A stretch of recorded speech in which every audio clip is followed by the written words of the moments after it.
योहान लिखित पवित्र शुभ वर्तमानातून घेतलेले आमच्या प्रभू येशू ख्रिस्ताचे दुःख सहन. येशू आपल्या शिष्यासह क्रिदोन ओहळाच्या पलीकडे गेला. तेथे बाग होती. तो व त्याचे शिष्य तेथे गेले. ही जागा त्याला धरून देणाऱ्या यहुद्यालाही ठाऊक होती, कारण येशू आपल्या शिष्यांसह तेथे वारंवार जात असे.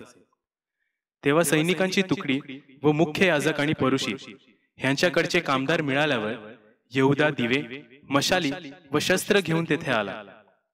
येशू आपल्यावर जे काही येणार आहे ते सर्व जाणून बाहेर आला आणि त्यास म्हणाला, तुम्ही कोणाला शोधता? त्यांनी त्याला उत्तर दिले, नाझरेतकर येशूला. येशू त्यांना म्हणाला, मीच तो आहे. त्याला धरून देणारा यहुदी त्यांच्याबरोबर उभा होता. मीच तो आहे असे तो म्हणताच ते मागे हटून जमिनीवर पडले. तेव्हा त्याने त्यांना पुन्हा विचारले, कोणाला शोधता? ते म्हणाले, नाझरेतकर येशूला. येशूने उत्तर दिले, मीच तो आहे असे मी तुम्हाला सांगितले. तुम्ही मला शोधत असाल तर यांच जाऊ द्या. जे तू मला दिले आहेत त्यातून मी एकही हरवला नाही. असे जे वचन तो बोलला होता ते पूर्ण व्हावे म्हणून हे झाले. शिमोन पेत्राजवळ तरवार होती. ती त्याने उपसून प्रमुख याजकाच्या दासावर चालविली आणि त्याचा उजवा कान कापून टाकला. त्या दासाचे नाव मल्क होते. येशू पेत्राला म्हणाला, तरवार म्याणात घाल. पित्याने जो प्याला मला दिला आहे तो मी पिऊ नये काय? मग सैनिकांची तुकडी, त्याचा सरदार व यहुद्यांचे कामदार यांनी येशूला घेऊन बांधले आणि त्याला प्रथम हन्नाकडे नेले, कारण त्या वर्षी प्रमुख याजक असलेल्या कायफाचा हा सासरा होता. एका मनुष्याने लोकांबद्दल मरावे हे हितवह आहे अशी ह्याच कायफाने यहुद्यास मसलत दिली होती. शिमोन पेत्र व दुसरा एक शिष्य येशूच्या मागे चालले. तो शिष्य प्रमुख याजकाच्या ओळखीचा होता आणि तो येशू बरोबर प्रमुख याजकाच्या वाड्यात गेला. पेत्र दाराबाहेर उभा राहिला होता, म्हणून जो दुसरा शिष्य प्रमुख याजकाच्या ओळखीचा होता त्याने बाहेर जाऊन द्वारपालिकेला सांगून पेत्राला आत आणले. ती तरुण द्वारपालिका पेत्राला म्हणाली, तूही त्या माणसाच्या शिष्यापैकी आहेस काय? त्याने म्हटले, मी नाही. थंडी असल्यामुळे दास व कामदार हे कोळशांचा विस्ताव पेटून शेकत उभे राहिले होते आणि त्यांच्याबरोबर पेत्रही शेकत उभा राहिला होता. तेव्हा प्रमुख याजकाने येशूला त्याच्या शिष्यांविषयी व त्याच्या शिकवणीविषयी विचारले. येशूने त्याला उत्तर दिले, मी जगासमोर उघडपणे बोललो आहे. सभास्थानात व मंदिरात सर्व यहुदी जमतात तेथे मी नेहमी शिक्षण दिले. गुप्तपणे काही बोललो नाही. मला का विचारता? ज्यांनी ऐकले आहे त्यांना विचारा, मी काय बोललो ते पहा. मी जे बोललो ते त्यांना ठाऊक आहे. त्याने असे म्हटल्याबरोबर जवळ उभा राहणारा एक कामदार येशूला चापराक मारून म्हणाला, तू प्रमुख याजकाला असा जबाब देतोस काय?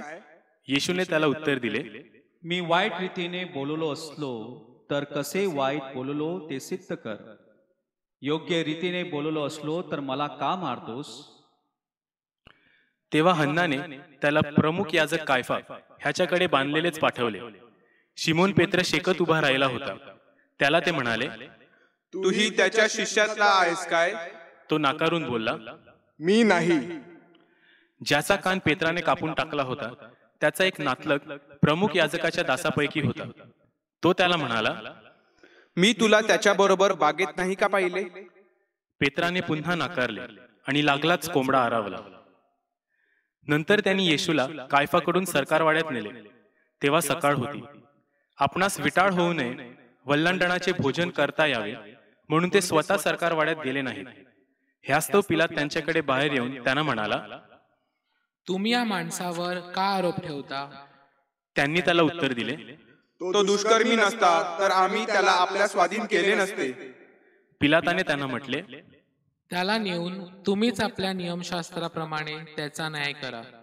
यहुदी त्याला म्हणाले, आम्हाला कोणाचा जीव घेण्याचा अधिकार नाही. आपण कोणत्या मरणाने मरणार हे सुचवताना येशूने जे वचन सांगितले होते ते पूर्ण व्हावे म्हणून असे झाले. पिलात पुन्हा सरकारवाड्यात गेला आणि येशूला बोलवून म्हणाला, तू यहुद्यांचा राजा आहेस काय? येशूने उत्तर दिले, आपण स्वतःहून हे म्हणता किंवा दुसऱ्याने आपणास माझ्याविषयी सांगितले? पिलाताने उत्तर दिले, मी यहुदी आहे काय? तुझ्याच लोकांनी व मुख्य याजकांनी तुला माझ्या स्वाधीन केले. तू काय केलेस? येशूने उत्तर दिले, माझे राज्य या जगाचे नाही. माझे राज्य या जगाचे असते तर मी यहुद्यांच्या स्वाधीन केला जाऊ नये म्हणून माझ्या सेवकांनी लढाई केली असती, परंतु माझे राज्य येथले नाही. पिलात त्याला म्हणाला, तर तू राजा आहेस काय? येशूने उत्तर दिले, मी राजा आहे असे आपण म्हणता. मी यासाठी जन्मलो आहे व यासाठी जगात आलो आहे की मी सत्याविषयी साक्ष द्यावी. जो कोणी सत्याचा आहे तो माझी वाणी ऐकतो. पिलात त्याला म्हणाला, सत्य काय आहे? असे बोलून तो पुन्हा यहुद्यांकडे बाहेर जाऊन त्यांना म्हणाला, याच्या ठाई मला काही अपराध दिसत नाही, पण वलांडण सणात तुमच्यासाठी एका माणसाला सोडावे अशी तुमची रीत आहे. म्हणून मी तुमच्यासाठी यहुद्याच्या राजाला सोडावे अशी तुमची इच्छा आहे काय? ते पुन्हा ओरडून म्हणाले, याला सोडू नका, तर बरब्बाला सोडा. बरब्बा हा एक लुटारू होता. नंतर पिलाताने येशूला नेऊन फटके मारवले. शिपायांनी काट्याचा मुकुट गुंफून त्याच्या डोक्यात घातला व त्याला जांभळे वस्त्र पांघरवले आणि ते त्याच्याकडे येऊन म्हणाले, हे यहुद्यांचा राजा, तुझा जय जयकार असो. मग त्यांनी त्याला चापराका मारल्या. पिलाताने पुन्हा बाहेर जाऊन त्यांना म्हटले, पहा, त्याच्या ठाई मला काही अपराध दिसत नाही. हे तुम्हाला कळावे म्हणून मी त्याला तुमच्याकडे बाहेर आणतो. ह्यानंतर येशू काट्यांचा मुकुट व जांभळे वस्त्र घातलेला असा बाहेर आला आणि पिलात त्याला म्हणाला, पहा, हा मनुष्य. मुख्य याजक व त्याचे कामदार त्याला पाहून ओरडून म्हणाले, याला वधस्तंभी खिळा, वधस्तंभी खिळा. पिलात त्यांना म्हणाला, तुम्हीच त्याला नेऊन वधस्तंभी खिळा, कारण मला त्याच्या ठाई अपराध दिसत नाही. यहुद्यांनी त्याला उत्तर दिले, आम्हास नियमशास्त्र आहे आणि त्या शास्त्राप्रमाणे हा मेलाच पाहिजे, कारण याने स्वतःला देवाचे पुत्र केले. ह्यास्तव पिलात हे बोलणे ऐकून अधिकच भ्याला आणि तो पुन्हा सरकारवाड्यात जाऊन येशूला म्हणाला, तू कुठला आहेस? परंतु येशूने त्याला उत्तर दिले नाही. ह्यास्तव पिलाताने त्याला म्हटले, माझ्या बरोबर तू बोलत नाहीस काय? तुला सोडण्याचा अधिकार मला आहे व तुला वधस्तंभी खेळण्याचा अधिकार मला आहे. हे तुला ठाऊक नाही काय? येशूने उत्तर दिले, आपणाला वरून अधिकार देण्यात आला नसता तर माझ्यावर तो मुळीच चालला नसता. यास्तव ज्याने मला आपल्या स्वाधीन केले त्याचे पाप अधिक आहे. यावरून पिलात त्याला सोडविण्याची खटपट करीत राहिला. परंतु यहुदी आरडाओरडा करून म्हणाले, आपण याला सोडले तर आपण कैसराचे मित्र नाही. जो कोणी स्वतःला राजा करतो तो कैसराला विरोध करतो.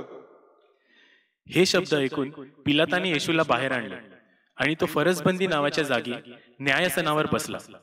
इब्री भाषेत या जागेला गब्बाता असे म्हणतात.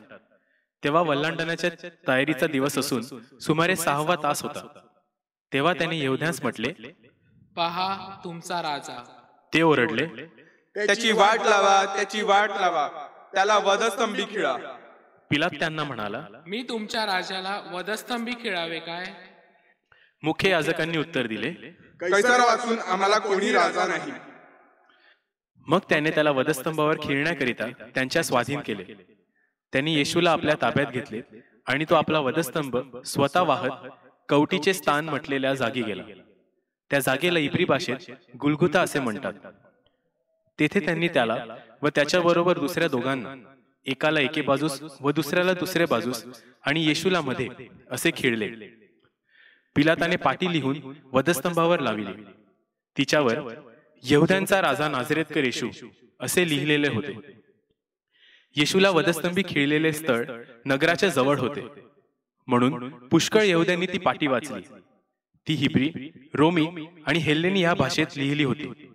ह्यास्तव यहुद्यांचे मुख्य याजक पिलाताला म्हणाले, यहुद्यांचा राजा असे लिहू नका, तर मी यहुद्यांचा राजा आहे असे त्याने म्हटले असे लिहा.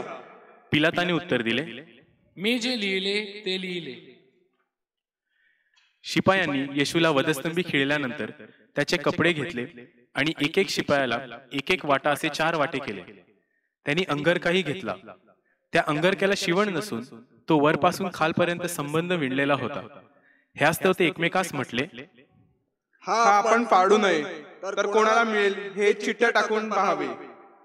हे यासाठी झाले की त्यांनी माझे कपडे आपसात वाटून घेतले आणि माझ्या वस्त्रांवर चिठ्ठ्या टाकल्या, असा शास्त्रलेख जो आहे तो पूर्ण व्हावा म्हणून. त्याप्रमाणे शिपायांनी केले. येशूच्या वधस्तंभाजवळ त्याची आई, त्याची मावशी, क्लोपची पत्नी मरिया आणि मरिया मागदालिया ह्या उभ्या होत्या. मग येशूने आपल्या आईला व ज्या शिष्यांवर त्याची प्रीती होती त्यांना जवळ उभे राहिलेले पाहून आईला म्हटले, बाई, पहा हा तुझा मुलगा. मग त्याने त्या शिष्याला म्हटले, पहा ही तुझी आई. आणि त्या वेळेपासून त्या शिष्यांनी तिला आपल्या घरी ठेवून घेतले. ह्यानंतर आता सर्व पूर्ण झाले आहे हे जाणून येशूने म्हटले, मला तहान लागली आहे. तेथे आंब भरून ठेवलेले एक भांडे होते. म्हणून त्यांनी आंब भरलेला स्पंज एजोप झाडाच्या काठीवर बसून त्याच्या तोंडाला लावला. येशूने आंब घेतल्यानंतर पूर्ण झाले आहे असे म्हटले आणि मस्तक लावून आपला आत्मा समर्पण केला. तो तयारीचा दिवस होता, म्हणून शब्बात दिवशी शरीरे वधस्तंभावर राहू नयेत म्हणून त्यांचे पाय मोडावे आणि त्यांना घेऊन जावे अशी यहूद्यांनी पिलाताला विनंती केली. मग शिपायांनी येऊन त्याच्याबरोबर वधस्तंभी खिळलेल्या पहिल्या व दुसऱ्याचे पाय मोडले. परंतु येशूजवळ आल्यावर तो मरून गेला आहे असे पाहून त्यांनी त्याचे पाय मोडले नाहीत. तरी शिपायातील एकाने त्याच्या कुशीत भाला भोसकला आणि लागलेच रक्त आणि पाणी बाहेर आले. ज्यांनी हे पाहिले त्याने साक्ष दिली आहे. त्याची साक्ष खरी आहे व आपण खरे बोललो हे त्याला ठाऊक आहे, ह्यासाठी की तुम्ही विश्वास ठेवा. त्याचे हाड मोडणार नाही हा शास्त्रलेख पूर्ण व्हावा म्हणून ह्या गोष्टी घडल्या. शिवाय दुसऱ्याही शास्त्रलेखात असे म्हटले आहे की ज्याला त्याने विंधिले त्याच्याकडे ते पाहतील. त्यानंतर अरिमथाईकर योसेफ ह्यांनी आपल्याला येशूचे शरीर घेऊन जाऊन द्यावे अशी पिलाताला विनंती केली. तो येशूचा एक शिष्य असून यहूद्यांच्या भयामुळे गुप्त शिष्य होता. पिलाताने परवानगी दिल्यावरून त्यांनी जाऊन त्याचे शरीर नेले. येशूकडे पहिल्याने रात्रीचा आलेला निकोदेमही गंधरस व अंगूर ह्याचे सुमारे 100 रत्तल मिश्रण घेऊन आला. त्यांनी येशूचे शरीर घेऊन यहूद्यांच्या उत्तर कार्याच्या रीतीप्रमाणे सुगंध द्रव्यासहित तागाच्या वस्त्रात गुंडाळले. त्याला वधस्तंभी खिळलेले होते. त्या ठिकाणी एक बाग असून तिच्यात एक नवीन कबर होती. तिच्यामध्ये त्या वेळेपर्यंत कोणालाही ठेवले नव्हते. तो यहूद्यांच्या तयारीचा दिवस असल्यामुळे त्याने येशूला तेथे ठेवले, कारण ती कबर जवळ होती. येशूचे हे दुःख सहन. हे प्रभू येशू ख्रिस्ता, तुझी स्तुती असो.